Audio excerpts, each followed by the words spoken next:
Hello everyone, আমার ইউটিউবে নতুন একটা ভিডিওতে তোমাদের সবাইকে ওয়েলকাম। প্রথমেই বলো তো তোমরা সবাই কেমন আছো, আর আমার ভিডিও কি তোমরা এতদিন মিস করেছো? আবারও চলে এলাম নতুন একটা ভিডিও নিয়ে। তোমরা কে কোথা থেকে আমার এই ভিডিওটা দেখছো অবশ্যই কমেন্টে জানিও। একদম সকাল থেকে ভিডিওটা শুরু করছি। এই তো দেখো না, সকালবেলা ফ্রেশ হয়ে এখন কিন্তু স্কিন কেয়ার করে রেডি হয়ে নিলাম। অনেকেই মনে করে হাউস ওয়াইফদের জীবন হয়তো খুব সহজ, ওই তো সকালবেলা ওঠো, মোটামুটি কাজকর্ম করো, সারাদিন শুয়ে বসে আরাম করেই কেটে যায়। কিন্তু আসলেই কি বিষয়টা তেমন না? একদমই না। আমাদের মতো বাড়ির বউদের দায়িত্ব বা কিছু মানুষের কথায় টিপিক্যাল হাউস ওয়াইফদের দায়িত্ব কিন্তু বিশাল বড়। একটা গোটা সংসারের সবকিছুর দায়িত্ব থাকে তার মাথার ওপর। যারা বাইরে সার্ভিস করে বা জব করে, ছেলে বা মেয়ে আলাদা করে বলছি না, যারাই করে তাদের কিন্তু সপ্তাহে একদিন কি দুদিন একটা ছুটির দিন থাকে।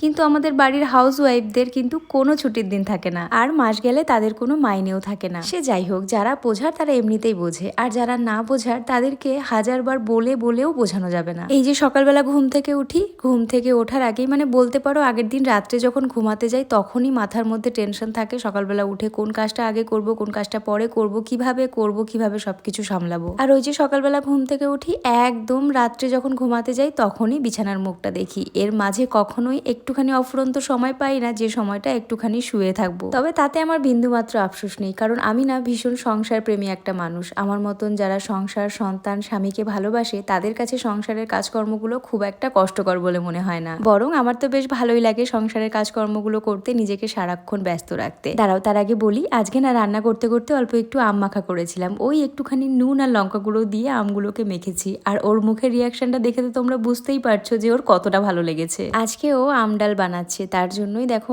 আমগুলো স্লাইস করে সুন্দর করে কেটেছে যাতে ডালে দেওয়ার পর গলে যায়। সেখান থেকে কিছুটা আম তুলে একটুখানি নুন আর লঙ্কা গুঁড়ো দিয়ে মাখা করেছিলাম। আগে খুব পরিমাণ টক খেতে পারতাম, এই কিছুদিন আগেও ভালো খেতে পারতাম, তবে এখন ইদানিং দেখছি খুব একটা আমি টক খেতে পারছি না, কেমন যেন দাঁত লেগে আসে। তোমরা কে কে কাঁচা আম মাখা খেতে ভালোবাসো অবশ্যই কমেন্টে জানিও। আজকে দুজনে মিলেই রান্না বান্না করছি। ও ওইদিকে বানাচ্ছে টক ডাল, তার সাথে বিট আলু দিয়ে একটা ভাজা, আর এইদিকে আমি মাম্মামের জন্য ডাল করেছিলাম। তারপরে মাম্মামের জন্য মাছের ঝোলটা করার পরে আমাদের জন্য মাছের ঝোল করব। মাছের ঝোল করার জন্য আমি মাছগুলো ভাজতে শুরু করেছিলাম, আর এইদিকে দেখো ও এক কড়াই ডাল বানিয়েছে, আর দেখতে দেখতে এদিকে মাম্মামের মাছের ঝোলটা হয়ে গেছে। আর তারপরে আমাদের জন্য আমি এই তো মশলা কষিয়ে মাছের ঝোলটা সুন্দর করে বানিয়ে নিয়েছিলাম। এবার যেটা বলতে গিয়ে অন্য কথায় ঢুকে গেছিলাম, চলো সেই বিষয়ে বলি। আমি বা আমার মতন যারাই আছে, স্বামী, সংসার, সন্তানকে ভালোবাসে, তারা কিন্তু সংসারের কাজকর্মগুলো ভালোবেসে মন থেকে করে। আমি একটু আগেই বললাম না, সংসারের কাজকর্ম করতে আমার ভীষণ ভালো লাগে। আমি চাই সবসময় যেন আমি এইরকমই ব্যস্ত থাকি, এরকম ব্যস্ত থাকতে, সংসারের কাজকর্ম করতে আমার ভীষণ ভালো লাগে। তবে কি জানো তো, এই কাজকর্মগুলো করতে যে আমাদের কোনো কষ্ট হয় না, বিষয়টা কিন্তু তেমন না।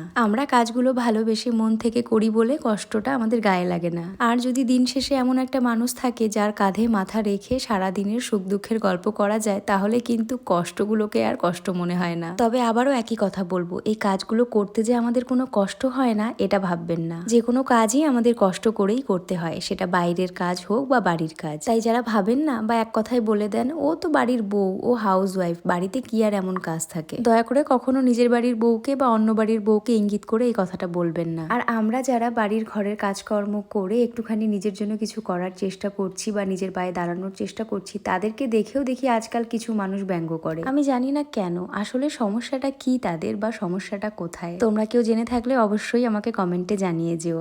আজকে কিন্তু মাম্মাম একা একাই ভাত খাচ্ছে। যতটা পরিমাণ খাবার দেখছো মোটেও কিন্তু ততটা খাবে না, এর অর্ধেকেরও অর্ধেক সে খাবে, বাকিটা আমাকেই খেতে হবে। আজকের ভিডিওটা তাহলে এই অবধি রাখছি। যদি তোমরা এই ভিডিওটায় ভালোবাসা দাও, চেষ্টা করব নেক্সটে আরো সুন্দর একটা ভিডিও নিয়ে তোমাদের সামনে আসার। সবাই খুব ভালো থেকো, সুস্থ থেকো, আশা করছি আবারও দেখা হবে।